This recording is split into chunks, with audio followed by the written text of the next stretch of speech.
Hello, my friends. Let's start right away with the situation in the Pokrovsk direction, as there have been some minor deteriorations. So far, there are no major changes, but Russian forces have managed to break through in the area of the mine toward the village of Serhiivka. This indicates that they have advanced approximately 4 kilometers from the outermost front line, expanding their gray zone. Similarly, the Russians are trying to strengthen the assault force and are storming the villages of Molodetsk and Udachne. This is the arc they aim to extend to encircle Pokrovsk. Fighting continues in the Pishan area, where Russian forces are attempting to at least regain lost positions.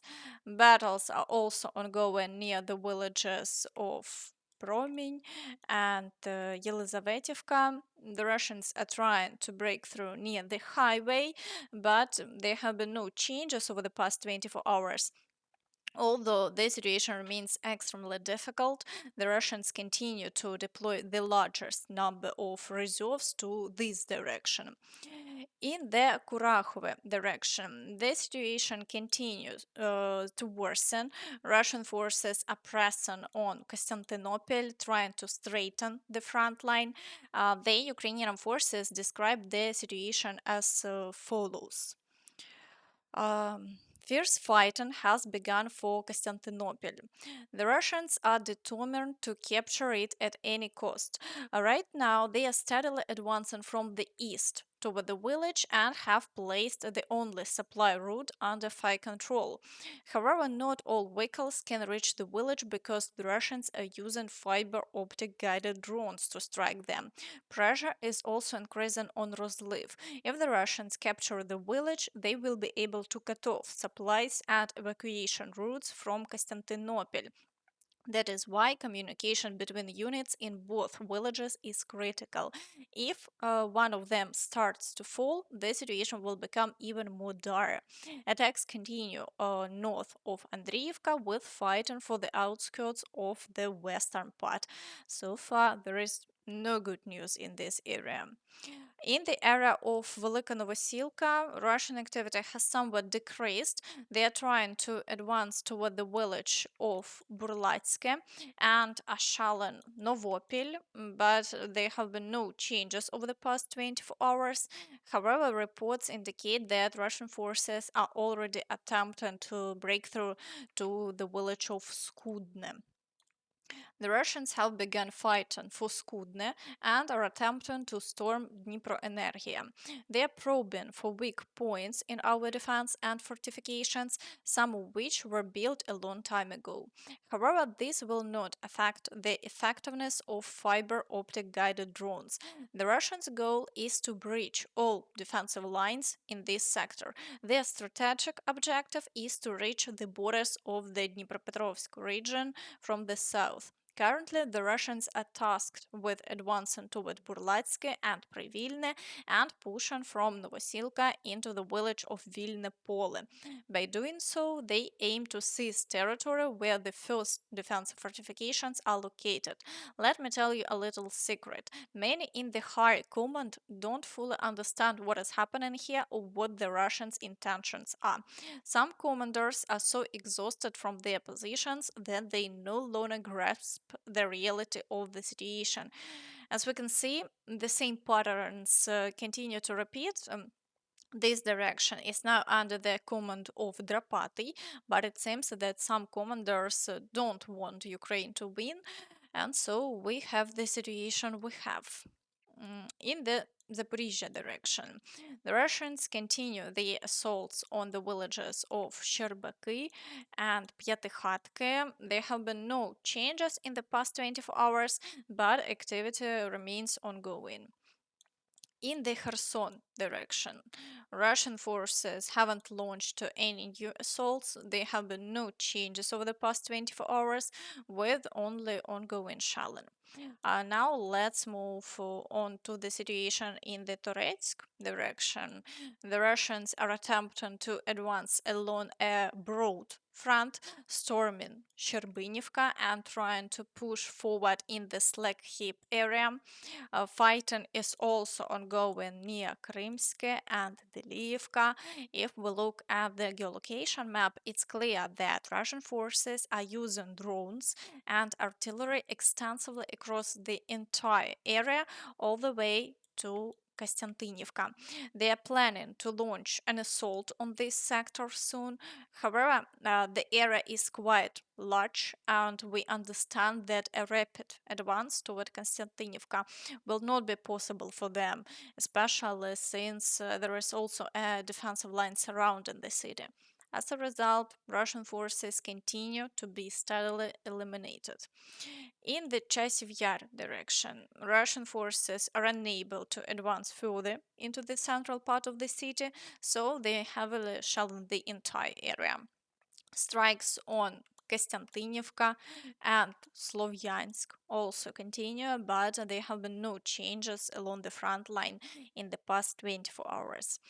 In the Siversk direction, the Russians are only storming Vasyukivka, otherwise there is no activity and the front line remains unchanged. In the Lyman direction, activity is significantly higher. Russian forces are storming Yampolivka and Kolodezi, attempting to break through near the village of Terny, and are also assaulting Novolyubivka. However, despite their claims of capturing Novolyubivka, there have been no confirmed changes along the front line in the past 24 hours. Russian cartographers report some advances, but no evidence has been provided so far. In the Borova direction, the Russians are trying to advance toward Boguslavka and are storming Kopanki, but there have been no changes in the past day. Through the south, in the Kharkivka area, the situation remains completely stagnant. Russian forces have made no progress and the front line remains unchanged. In the Kupiansk direction, Russian forces haven't launched any new assaults and are instead accumulating reserves for future attacks. Even based on geolocation data, there is no recorded activity in this area. The only notable event is a video showing Russian forces failing to strike Ukrainian positions with a howitzer, but no other significant developments have been observed. In the Kharkiv direction, shelling continues without offensive actions. Meanwhile, fighting in Vovchansk remains ongoing, but the situation there remains unchanged. In the Kursk direction, Russian forces are unable to displace Ukrainian troops from Russian territory. The counteroffensive continues, but they haven't achieved any new successes. The problem is that at the moment, there are no prospects for exchanging this territory for any part of Ukrainian land. As a result, the purpose of this operation remains highly questionable. Meanwhile, Trump now aims for 100% of Ukraine's natural resources rather than the previously stated 50%. As the saying goes, appetites are growing. The new agreement on mineral rights, which involves the United States receiving 100% of the resources acquired by Kyiv, is tougher than the first one. There are no security guarantees in the agreement, and the US is not taking on any obligations regarding investments. Trump personally confirmed that they aim to seize not only rare earth metals, but also oil and many other resources. Europe gave it in the form of a loan. They get their money back. We gave it in the form of nothing, so I want them to give us something for all of the money that we put up, and I'm going to try and get the war settled, and I'm going to try and get all that death ended. So we're asking for rare earth and oil, anything we can get, but we feel so stupid. Here's Europe, and you know, it affects Europe. It doesn't really affect us, except we don't like to see two things. Number one, how Biden got us into this thing in the first place. Terrible.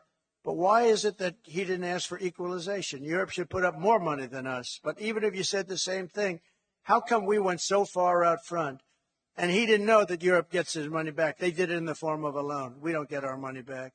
We get nothing. So we're getting our money back. We're going to get our money back because it's not fair. It's just not fair.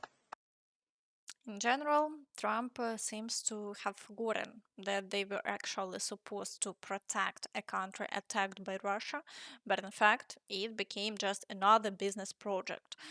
Trump also stated that he plans to negotiate with the Chinese leader and Putin about reducing military budgets.